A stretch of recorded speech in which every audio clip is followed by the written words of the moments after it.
France entière, et les musulmans en particulier, se sont réveillés par cette prise d'otage et cette tuerie qui a été faite par un musulman au nom de l'islam, comme ils disent les médias. Et l'islam est innocent de ce genre d'actes. Et eux, ils le savent. Ils savent que ça n'a rien à voir avec l'islam. Cet acte qui est lâche et honteux. Et au moment où les musulmans ils se sentent méprisés, ils se sentent serrés, et des pressions sur leur religion, ont du mal à pratiquer leur religion, et au moment où on essaye d'oublier le passé, ce jeune musulman a encore réveillé une blessure qu'on a eu du mal déjà à oublier auparavant. Ce n'est pas la première fois et ça ne sera pas la dernière fois, tant que les musulmans ne prennent pas les choses en main et ne prennent pas leurs responsabilités et déployer les moyens nécessaires et possibles afin d'éviter ce genre d'actes. Ces gens qui étaient tués, ces gens qui étaient innocents, qui sont rentrés dans un centre commercial pour faire leurs courses, ils étaient tués au nom de l'islam. Une trahison. Un compagnon, il s'appelle Al-Mughira ibn Shu'bah, radiyallahu anhu. Al-Mughira ibn Shu'bah, elle était, avant l'islam, son histoire, juste avant l'islam, avant qu'il se convertisse à l'islam, elle est partie avec quelques individus en voyage. Et ils avaient un problème entre eux. Il a décidé de les tuer. Il n'était pas musulman encore. Et il les a tués. Puis, il a pris leur argent. Il a pris la fuite. Vers où? Vers Médine. Il a décidé de se convertir à l'islam. Il est venu voir le prophète sallallahu alayhi wa sallam. Il lui a dit, je voudrais me convertir. Et lui a raconté son histoire. Il lui a dit, j'étais avec un groupe d'individus. J'avais des problèmes avec eux. J'ai réglé leur compte. Et j'ai pris leur argent. Ya Rasulallah, tiens cet argent. Ça y est, j'en ai plus besoin. Je suis musulman maintenant. Le prophète sallallahu alayhi wa sallam lui a dit, l'islam, je l'accepte. Mais l'argent a été pris par trahison. Je ne l'accepte pas. Cette trahison, c'est la même chose que ce qu'il a fait cet individu musulman au nom de l'islam. Beaucoup de jeunes, dans leur bouche, il a l'intention, il attend juste l'occasion pour agresser les non-musulmans. Ce n'est pas parce que c'est un non-musulman que tu as le droit de l'agresser. Ce n'est pas parce que il tue les musulmans dans d'autres pays, toi tu as le droit de faire pareil dans leur sol. Ce n'est pas parce qu'il fait partie d'une autre religion que toi tu vas justifier ton agression, ton vol, ta tuerie, ton agression. Pourquoi tu as fait ça? Parce que ils ont tué nos frères en Palestine. Parce qu'ils ont tué nos frères en Syrie. Parce qu'ils ont tué nos frères en Birmanie. C'est quoi le rapport? La taziru waziratun wizra ukhra. Allah subhanahu wa ta'ala dit que l'âme ne prend pas la faute de l'autre. Cet homme ou cette femme qui étaient en train de faire leurs courses, qu'est-ce qu'ils ont à voir avec la Syrie ou la Palestine? Que toi tu es en train de justifier, comme on a entendu avant, un qui a fait pareil, qui a tué dans l'école juive, comme ils disent, parce que pour venger nos frères en Palestine. Ça c'est de l'ignorance. Ça c'est de l'ignorance, une grande ignorance. J'avais raconté un jeune, il est venu, il a dit, l'argent qu'on prend d'ici, l'argent d'aide, il ne faut pas travailler. Il m'a dit qu'il ne faut pas travailler ici. Pourquoi? Parce que c'est haram. Pourquoi c'est haram? Parce que c'est interdit de travailler chez un non-musulman. Et je lui dis, toi tu travailles? Il m'a dit non, mais je prends les aides. les RSA et tout ça. Et je lui dis, moi tu m'interdis de travailler et toi tu prends l'argent comme ça, de l'heure. Il m'a dit, moi l'argent que je prends, c'est autorisé pour moi. Au contraire, il a dit, c'est obligatoire que je le prends. C'est obligé. Pourquoi? Il a dit, parce que moi je rends juste l'argent qu'ils ont pris de nos frères dans les pays musulmans. Beaucoup de gens, ils ont ce genre de mentalité. Et non, notre devoir, afin d'éviter ce genre d'événement, c'est d'abord l'éducation. Nous, on ne connaît rien de nos enfants. Ça, c'est la vérité. Quand tu demandes à quelqu'un, qu'est-ce que tu connais de ton enfant, très peu qui connaissent vraiment leurs enfants.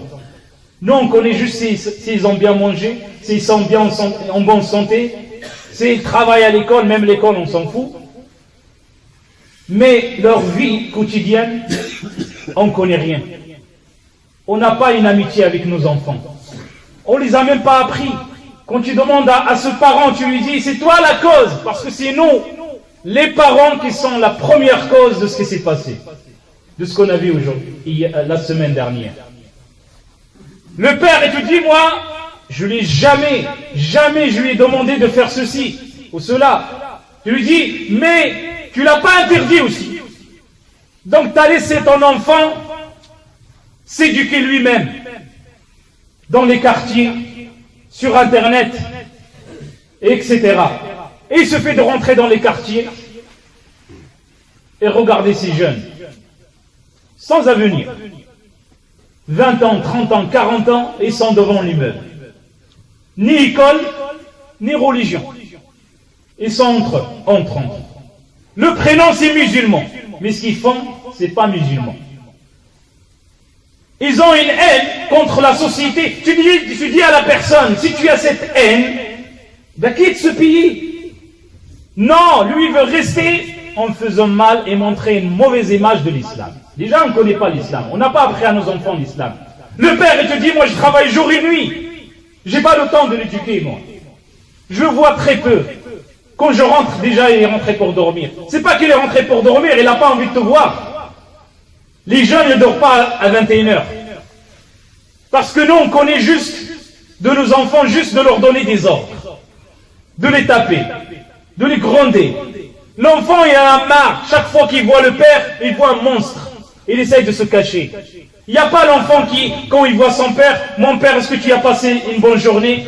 J'aimerais rester avec toi, je ne t'ai pas vu la journée. Non! Dès qu'on entend déjà la voiture arriver, on se cache dans la chambre. Il fait semblant de dormir. Et toi tu dis, mon fils, alhamdoulilah, il rentre tôt. Il rentre pas tôt, c'est là où il va sortir. Ta fille, c'est là où il va sortir. Non, la chambre est fermée. Non, elle n'est pas fermée. Elle est sortie sur Internet. Elle est en train, il y a des enfants qui se marient sur Internet.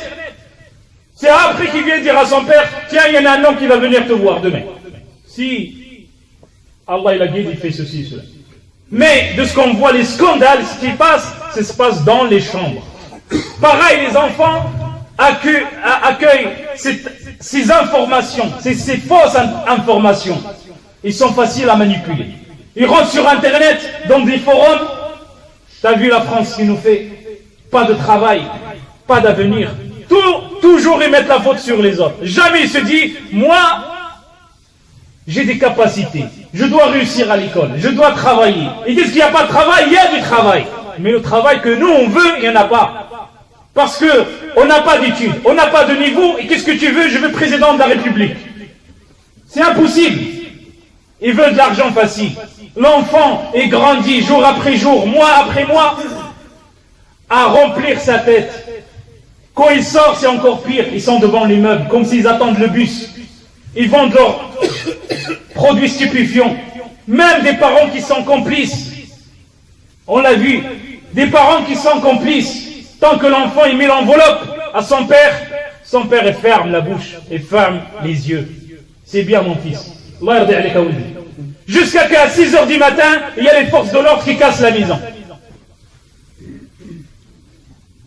Subhanallah. Et après on se dit pourquoi? Ah nous, c'est pas nous qui a fait ça. C'est nous qui a fait ça. Ce qui était fait, c'était fait au nom de l'islam, tu peux pas le nier. Ce qu'on voit, ce qu'ils font les jeunes aujourd'hui, rien que hier, comme j'ai dit, hier, un jeune s'est embrouillé avec des militaires. Bien sûr, les médias, ils attendent ce genre d'occasion. Quand il s'agit de ce genre d'occasion, là, il faut faire des heures et des heures. Il s'agit que, c'est avéré que cet homme, il était ivre avec sa copine, et il s'est embrouillé avec ses militaires. Et directement, qu'est-ce qu'on a dit? Il a parlé en arabe, presque qu'ils vont dire, il a dit Allahu Akbar. Parce que maintenant, il ne faut pas dire Allahu Akbar. Subhanallah. C'est à cause de nous tout ce qu'on fait. Tout ce que tu fais dans ta journée, c'est toi le responsable. C'est toi l'ambassadeur de l'islam. Quand tu parles au nom de l'islam, tu veux ou tu ne le veux pas. Parce que tu es un musulman. Quand tu fais quelque chose, c'est au nom de l'islam. Quand tu donnes, tu prends. Quand tu vends, tu achètes, c'est au nom de l'islam. On doit se comporter en tant que musulman. Mais on est loin de l'islam. Certes, on est des musulmans, mais aucune éducation de l'islam. Qui est cette personne qui va réfléchir, qui va dire tiens, je vais me convertir parce que le comportement des musulmans, ils m'ont touché. Aucun. Sauf c'est Allah subhanahu wa ta'ala, celui qu'Allah subhanahu wa ta'ala veut guider. Mais le comportement, au contraire, il fait fuir les gens, même les musulmans, et sortent de l'islam à cause de nos comportements. Nos enfants, ils s'enferment, ils apprennent. On n'a aucune amitié, aucun contact, aucun lien. Les parents de ce jeune homme, ils sont au bled, ils ont dit, ils étaient choqués, comme tous les parents. Ils n'attendaient pas ce genre d'acte. Et c'est là où il y a le regret. Donc, les musulmans, ils doivent prendre en compte cette responsabilité et de reprendre les choses en main. Celui qui a les enfants, sache déjà que tu vas être responsable ici-bas et dans l'au-delà, et aussi pour éviter que cette honte qu'on a vue la semaine dernière. D'abord, nous les musulmans, on doit se conseiller entre nous. Si on voit quelqu'un qui dérive, on doit le conseiller. On doit le retourner dans le chemin droit. Si on voit quelqu'un qui est déterminé à faire du mal, pas forcément tuer, voler, agresser, braquer, on doit appeler la police. On doit appeler la police pour éviter ce genre. Parce que le prophète sallallahu alayhi wa sallam a dit comme celui qui voit un mal, qu'il le change. Et le prophète sallallahu alayhi wa sallam a dit il a dit aide ton frère, juste ou injuste. Il a dit s'il est injuste, ça je le comprends, mais quand il est juste, quand on a fait contre lui la justice, d'accord, je peux l'aider, mais quand il est injuste lui-même, comment l'aider? Il a dit de le conseiller. La plupart ou la majorité des gens qui sont rentrés dans ce pays, et parmi eux ce jeune homme qui a fait ce genre d'acte, ils sont rentrés en France il n'y a pas longtemps, quelques années avant. Et sache que quand tu signes le visa, quand tu signes pour rentrer dans un pays, ça s'appelle un pacte. Et le pacte dans l'islam est une responsabilité qu'il faut prendre en compte. Le prophète sallallahu alayhi wa sallam il a dit celui qui donne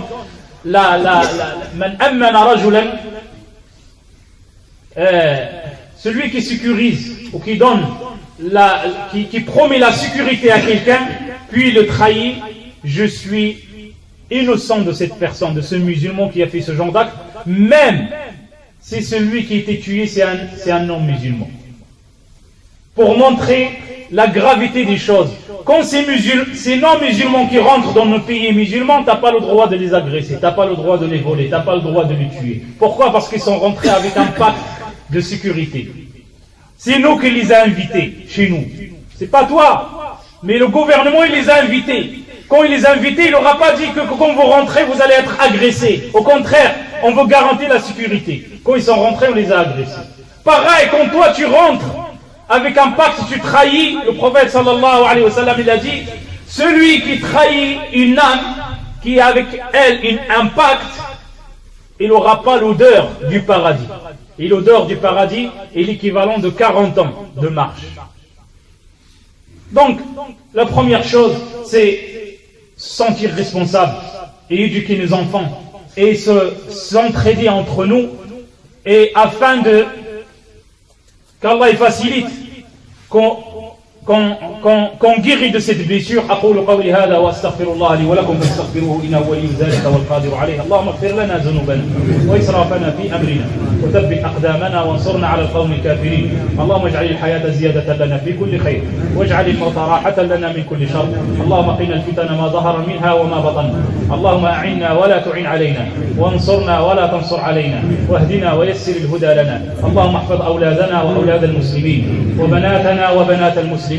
اللهم قهم الفتن ما ظهر منها وما بطن. اللهم أعنهم ولا تعن عليهم وانصرهم ولا تنصر عليهم ولا تفتنهم يا أرحم الراحمين يا رب العالمين. اللهم إنا نسألك حبك وحب من يحبك وحب كل عمل يقربنا إلى حبك، واجعلنا من المحبوبين عندك يا أرحم الراحمين يا رب العالمين. سبحان ربك رب العزة عما يصفون وسلام على المرسلين والحمد لله رب العالمين.